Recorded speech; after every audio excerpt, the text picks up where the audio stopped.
Bismillahirrahmanirrahim. Assalamualaikum warahmatullahi wabarakatuh. Selamat pagi, salam sejahtera untuk kita semuanya. Anak-anakku yang saya banggakan, semoga kalian semua dalam keadaan sehat walafiat dan bahagia selalu. Pada pertemuan yang lalu, sudah dibahas tentang laju reaksi. Ada yang masih ingat laju reaksi? Ya, laju reaksi merupakan perubahan konsentrasi tiap satuan waktu. Misalkan saya punya segelas air dan saya masukkan ke dalam botol, lalu botolnya saya tutup. Maka air itu akan mengalami penguapan.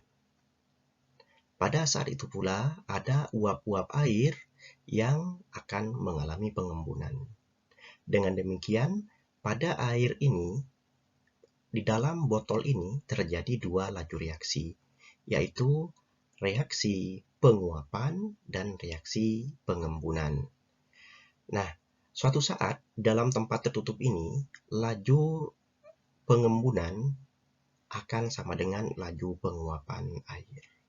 Nah, itulah yang dimaksud dengan kesetimbangan kimia. Nah, apa itu kesetimbangan kimia? Mari kita pelajari lebih.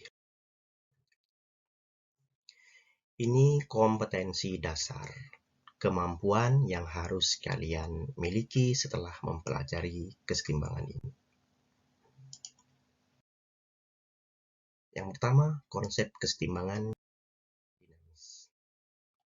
Dalam reaksi kimia, ada yang namanya reaksi berjalan searah atau reaksi yang tidak dapat balik, disebut dengan reaksi irreversible. Contohnya kertas dibakar. Ketika kertas dibakar akan dihasilkan CO2 dan H2O, juga sisa pembakaran ada abu. Tidak mungkin kertas yang sudah dibakar menjadi abu, saat itu pula berubah menjadi kertas lagi. Jadi, itu namanya reaksi irreversible. Reaksi yang hanya berlangsung satu arah. Dalam reaksi kimia, ada juga yang namanya reaksi yang dapat bolak-balik, atau disebut dengan reaksi reversible. Misalnya, perubahan reaksi dinitrogen tetraoksida menjadi nitrogen dioksida. Nah, ini dinitrogen tetraoksidanya colorless, artinya tidak ada warnanya sama sekali. Jadi tidak berwarna. Sedangkan NO2 itu warnanya coklat seperti ini.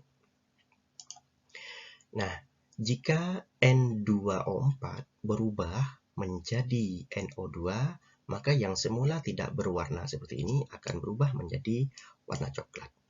Begitu juga sebaliknya, jika nitrogen dioksida menjadi nitrogen tetraoksida, akan terjadi perubahan yang semula berwarna coklat, berubah menjadi tidak berwarna.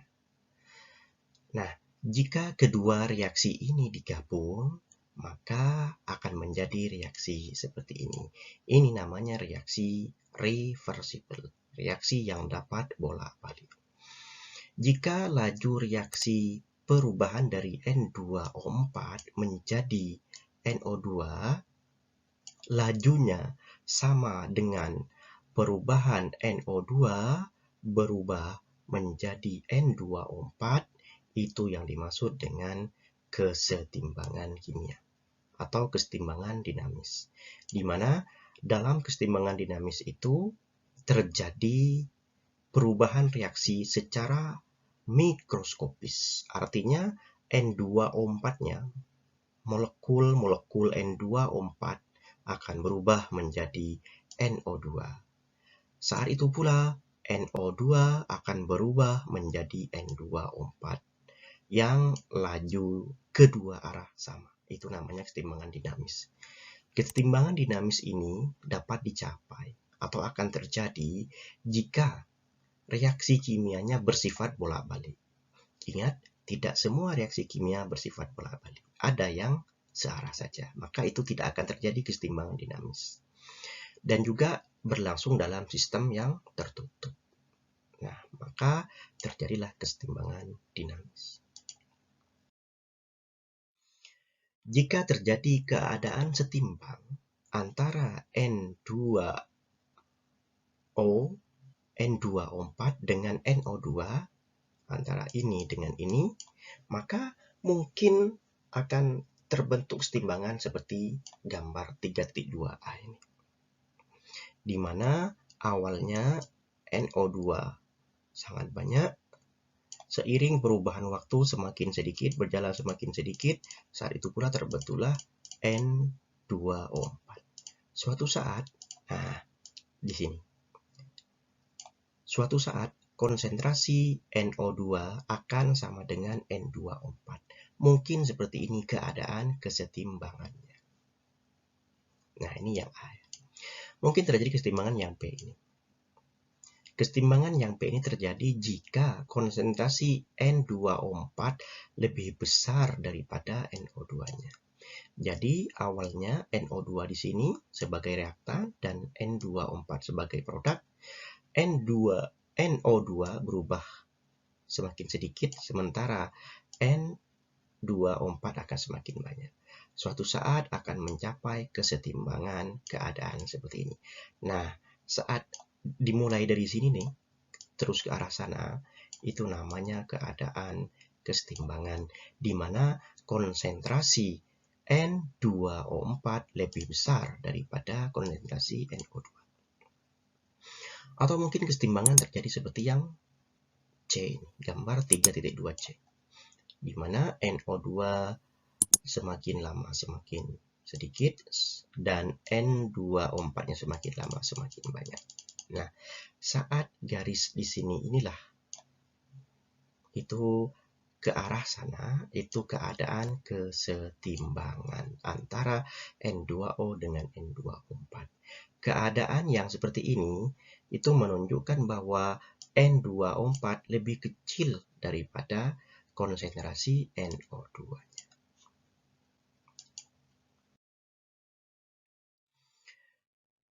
Ada dalam kesetimbangan kimia, ada yang namanya kesetimbangan homogen dan ada kesetimbangan heterogen.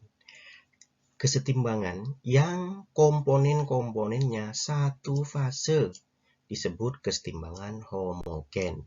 Contohnya ini, N2 gas ditambah 3H2 gas menjadi 2NH3 gas. Jadi ini fasenya gas semuanya, homogen. Ini namanya kesetimbangan homogen. Atau mungkin seperti ini, H2O, aqueous nih ya, aqueous, berubah menjadi H plus aqueous dan OH min aqueous. Kesetimbangan yang seperti ini karena fasenya sama disebut dengan kesetimbangan homogen. Ada yang namanya kesetimbangan heterogen, yaitu kesetimbangan yang fasenya berbeda. Minimal ada dua fase yang berbeda. Contohnya yang ini nih.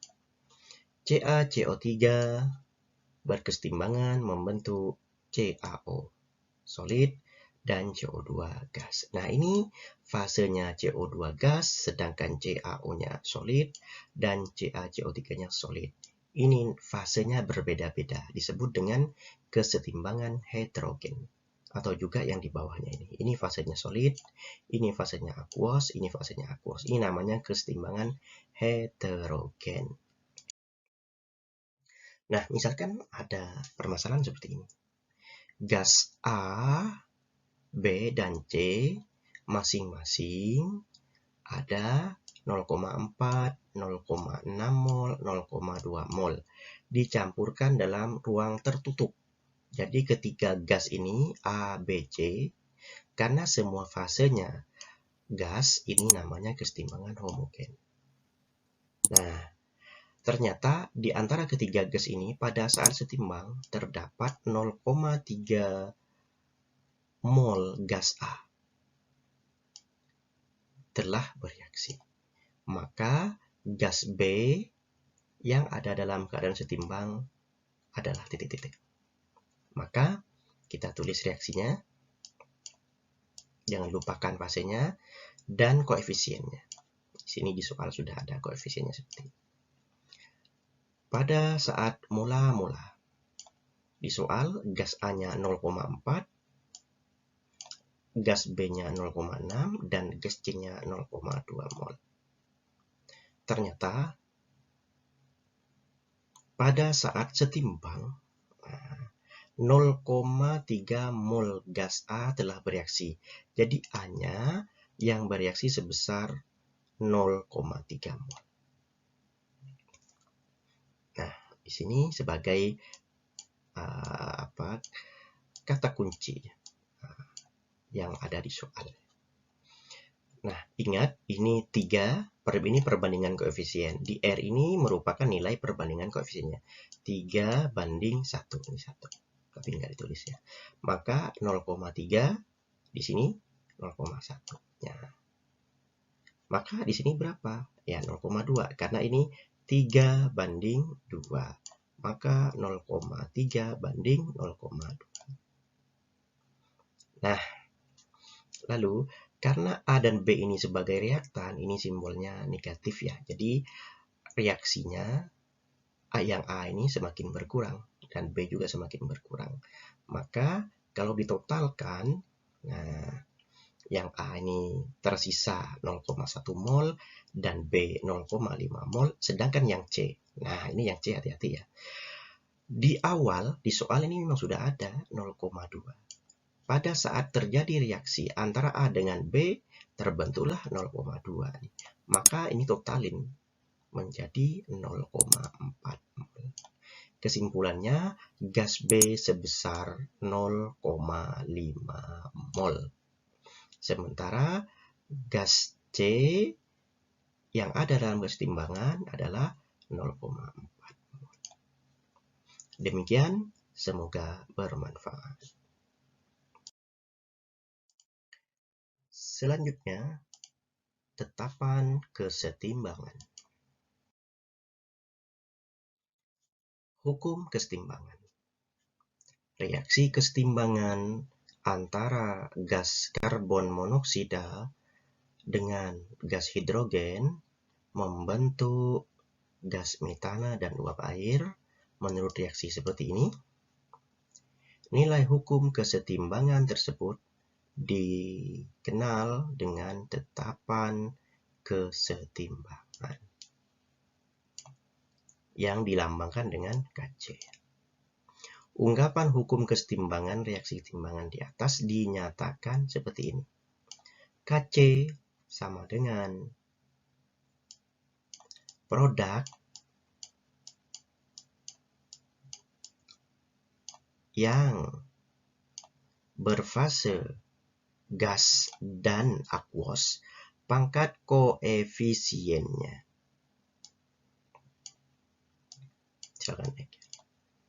Per konsentrasi reaktan yang berfase aquos dan liquid pangkat koefisiennya. Nah, ini secara umum ini. Nah, untuk kasus ini sekarang Kc produknya adalah CH4 dan H2O, sementara reaktannya CO dan H2. Pertama kali kita harus setarakan reaksinya. Ternyata di contoh soal sudah setara ya. Ini koefisiennya 1, ini 3, ini 1, ini 1. Maka tetapan kesetimbangannya Kc sama dengan CH4 pangkat koefisiennya. Ini pangkat 1.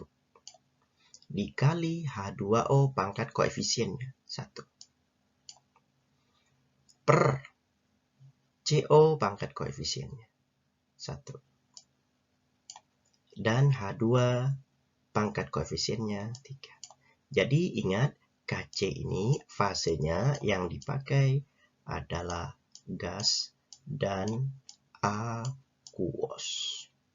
Selain fase gas dan aquos, diabaikan.